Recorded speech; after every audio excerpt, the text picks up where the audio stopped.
Welcome to Hero Villains. Thank you for always watching and supporting the channel. Who do you think will win, Galactus or Knull, when two cosmic entities collide? Galactus, an ancient entity reborn from the previous universe, possesses the power of cosmic power, allowing him to consume entire planets to maintain his existence. He can not only destroy planets with a wave of his hand, but also control matter, energy, time, and even souls. When fully enhanced, Galactus can confront entities such as Odin, celestials, or even eternity.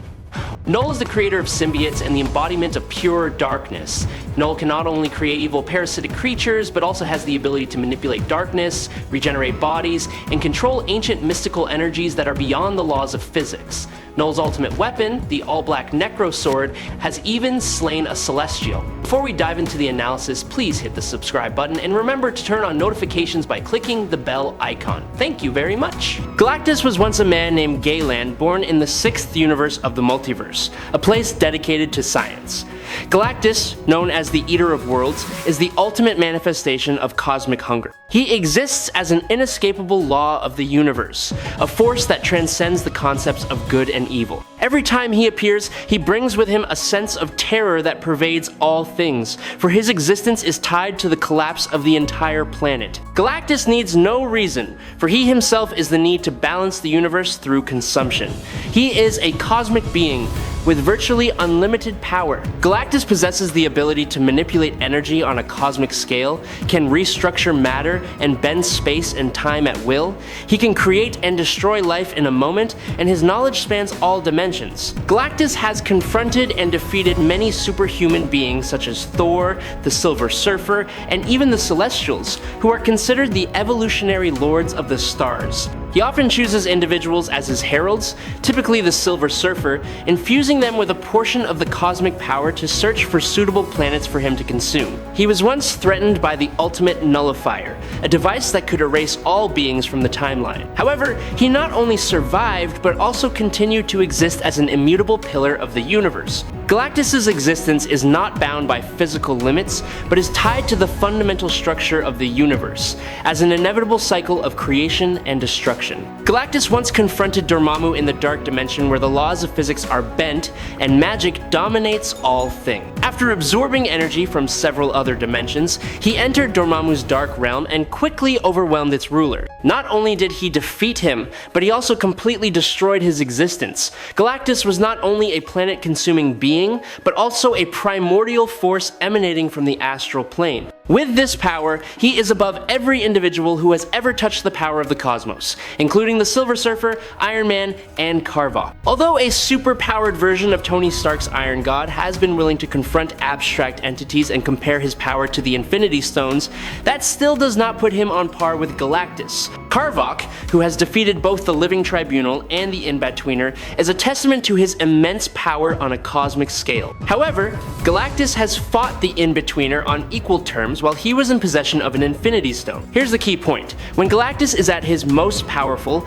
in the process of absorbing energy on a cosmic scale, he makes even the Living Tribunal fear him. I'm not saying that a well-fed or well-fed Galactus is superior to the Living Tribunal. That's silly. But Lifebringer and a well-fed Galactus are stronger than him. The battle between Galactus and the two ancient entities, Scryer and the Other, is a collision of absolute destruction, enough to wipe out the entire multiverse. If the Chaotic War was once considered the culmination of chaos, then the battle between these three forces makes it seem like nothing more than a pale prelude. Each collision between them creates waves of energy that spread across space and time, the power emanating from Galactus, even reaching the deepest levels of hell, causing even Mephisto to tremble in fear. At that moment, he was simultaneously facing 4 Celestials, beings with the power to shape galaxies and maintain balance. As the battle raged, even the heavens themselves were shaken. From their sacred place that encompassed the entire multiverse, the Celestials had created the Beyonders in case they themselves should one day rebel and need to be destroyed. Yet, Galactus, even when not at his most powerful, was often ranked alongside the One Above All, who was often considered the most powerful angel in all dimensions. In the classical cosmic hierarchy, there was a red circle of supreme power, with the Lord of Chaos and the Lord of Order reigning above all beings. However, Galactus, in his Lifebringer form, having overcome his primal hunger to become the Keeper of Balance, defeated both lords in a symbolic battle. Lifebringer Galactus is the embodiment of the ultimate potential that Galactus can achieve when he overcomes his primal hunger. It has been claimed that the ultimate potential of Galactus in his Lifebringer form is equal to the three cosmic pillars: infinity, eternity, and death. Placing him on par with the three core entities of the multiverse would put him 2 notches above the mightiest of the gods. Unlike physical combat, where individuals like Thor or Hulk clash with their fists, battles between abstract entities take on a whole other level. When an entity can reduce an opponent to dust with a mere thought, victory is not won by sheer brute strength, but by sheer cosmic influence. A properly nourished Galactus is one that is sufficiently nourished by the energy of the energy-rich dimensions to obliterate a celestial body without any resistance. This is not an exaggeration, but rather the inevitable result of his accumulation and transformation of power over billions of years of evolution. Many analyses have suggested that Eternity could stand alone against celestial entities, although this view is controversial. However, when it comes to direct confrontations, the power of Eternity and Galactus in their Lifebringer forms is on par. Both represent not only abstract concepts, but also the ability to interfere with the fabric of reality in ways that few can imagine. It is reasonable that Lifebringer Galactus is on par with Eternity, and that puts him far beyond the status of traditional gods, becoming one of the indispensable pillars of the cosmic balance, a force that exists to rebuild rather than destroy, keeping the rhythm of life and order in the midst of endless chaos. Galactus' existence is not bound by physical limits, but is tied to the fundamental structure of the universe, as an inevitable cycle between creation and destruction. I really hope you subscribe to the channel, it will help us a lot, and moreover, you will see great videos every day. You are the best. Thank you very much. Knull is an ancient god of immense power, known as the Lord of the Abyss and creator of the symbiote. He existed since the beginning of time, before the first light was lit in the universe. When the Celestials began to create all things, their presence awakened Knull from his slumber in the primordial darkness. In a burst of rage, he launched his first counterattack by decapitating a Celestial with a single swing of his sword. The power was not only destructive, but also affirmed Knull's superiority over most other beings of creation. When the Great Bang that created the universe erupted, Knull survived, an unchanging part of the darkness. From that darkness, he forged All-Black Necrosword, the first sword in the universe, imbued with the energies of death. The weapon later fell into the hands of Gorr, a mortal, but gave him enough power to defeat 3 versions of Thor: the impulsive young Thor, the experienced present Thor, and the all-powerful King Thor from the distant future. Gorr alone, with the sword, subdued 3 thunder gods from 3 different timelines. During the King in Black event, Knull clearly demonstrated his almost unrivaled power. Before setting foot on Earth, he defeated and possessed 3 Celestials, giant entities capable of creating and destroying star systems. When confronted with the Sentry, one of Earth's most powerful superheroes, Knull not only defeated him, but also tore his body in half with his bare hands, then absorbed the void entity that resided within him, a source of dark, destructive power. In just a moment, he covered the entire Earth in darkness, creating a dense symbiotic dome that blocked out light, as if swallowing the entire planet into the abyss. Even Storm, one of the most powerful weather-controlling mutants, was completely overwhelmed by him. Knull, the King in Black, is not only more powerful than the Celestials, but also more powerful than any superhero who has ever protected Earth. He is an immortal being, existing before the concepts of life and death. Because he exists beyond all physical and metaphysical laws, Knull cannot be destroyed by any conventional means. Knull possesses the ability to control the living abyss, a force of absolute darkness. The living abyss, also known as anti-life, Black Ichor, or Necro Power, is a mystical energy substance originating from the primordial void.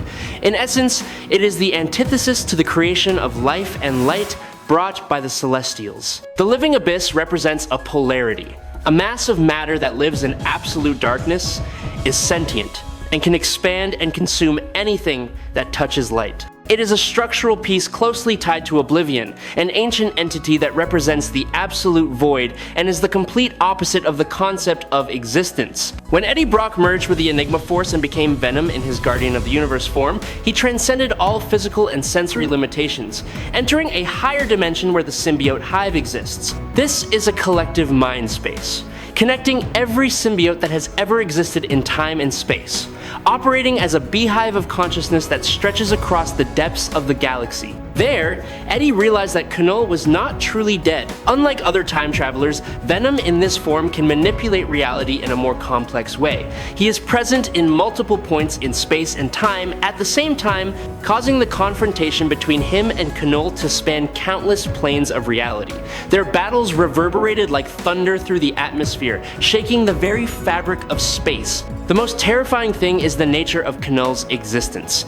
He is an immortal who is not immortal, but has never been born, never had a beginning, and therefore will never have an end. An immortal has no soul, is not affected by reincarnation or death. That is why Knull cannot be erased by conventional means. The Watcher said that Knull can end everything we know.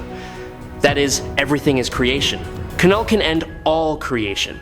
Knull can threaten the entire multiverse. The Silver Surfer once warned that if not stopped, Knull would slaughter billions of lives.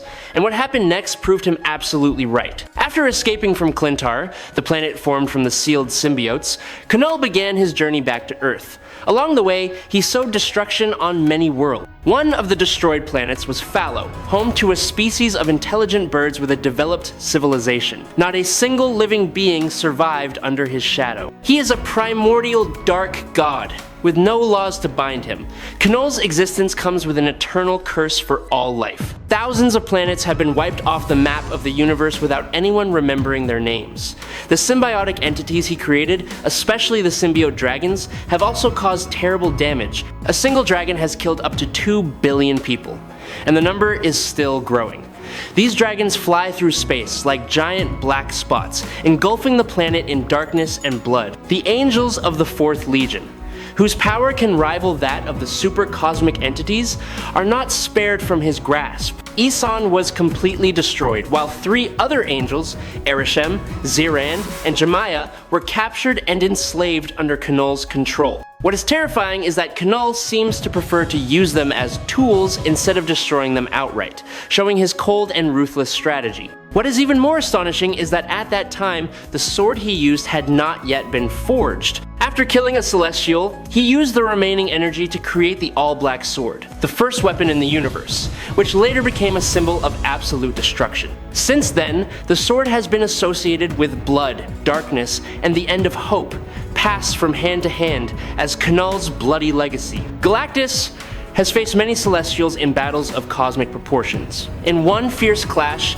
he killed a Celestial after absorbing the energy of 4 consecutive planets. However, Knull, the primordial god of darkness, possesses equal, if not superior, abilities in certain aspects. Having destroyed and captured many Celestials, Knull fights not only with physical strength, but also with the ability to control minds and organic life through the symbiote network he creates. One of the key points that tipped the balance was Knull and All-Black, the Necrosword, the first sword in the universe, forged from the primordial darkness itself and imbued with god-killing energy. Galactus has fallen victim to this energy. He is not immune to All-Black's influence. This clearly shows that even a cosmic entity like Galactus, when faced with the power of the sword, can be controlled or subdued if the conditions allow.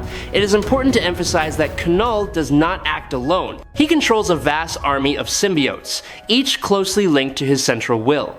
These symbiotes can infiltrate and assimilate other life forms, including cosmic-level entities if their defenses are weakened. With this strategy, Knull is fully capable of taking over Galactus by using the symbiotic network as a means of propagation and control. While Galactus is superior in his ability to manipulate cosmic energy, Knull has a comprehensive strategic advantage. He can attack from multiple directions: physical, psychic, conscious, and ontological. In a confrontation between these two forces, Knull would not only be able to match him, but would also hold the advantage if he was fully supported by his loyal symbiotes. And because he is the source of All-Black, the weapon that has caused terror in the history of the universe, to be frank and objective, Galactus possesses a huge amount of power thanks to the power cosmic, a pure cosmic energy source that gives him the ability to manipulate matter, energy, and time. Galactus can be superior to Knull in many ways. However, being stronger does not mean that it is easy to defeat the opponent. Knull does not attack blindly. He exploits weaknesses, takes advantage of the opponent's psychology, and especially possesses tools that can deeply affect the balance of the universe. One of the most prominent weapons of destruction created by him is All-Black, the Necrosword. It destroys divine entities and celestials. King Thor, at a time when he reached the peak of his power, used the Necrosword itself to defeat Galactus in a fierce battle. The fact that an Asgardian god was able to defeat Galactus through a weapon created by Knull proves that Knull's influence extends far beyond the normal limits of combat power. It shows that Knull's power lies not only in his direct strength, but also in his ability to instill intimidation through his ancient tools and will. The Silver Surfer, who was once a loyal herald of Galactus, was granted a portion of the power cosmic but remained completely under his master's power. And while Galactus is the source of the Surfer's power, he himself is not immune to Knull's dark influence. Knull targets not only the physical, but also the will and essence of the being. This makes him a formidable threat even to entities like Galactus, who are considered to be beyond the limits of the cosmos. Knull would definitely beat a well-fed Galactus in most fights. Hope you enjoyed this fight. If you have any questions, leave them in the comments. Follow me if you like. That's it for today's video. Thanks a lot.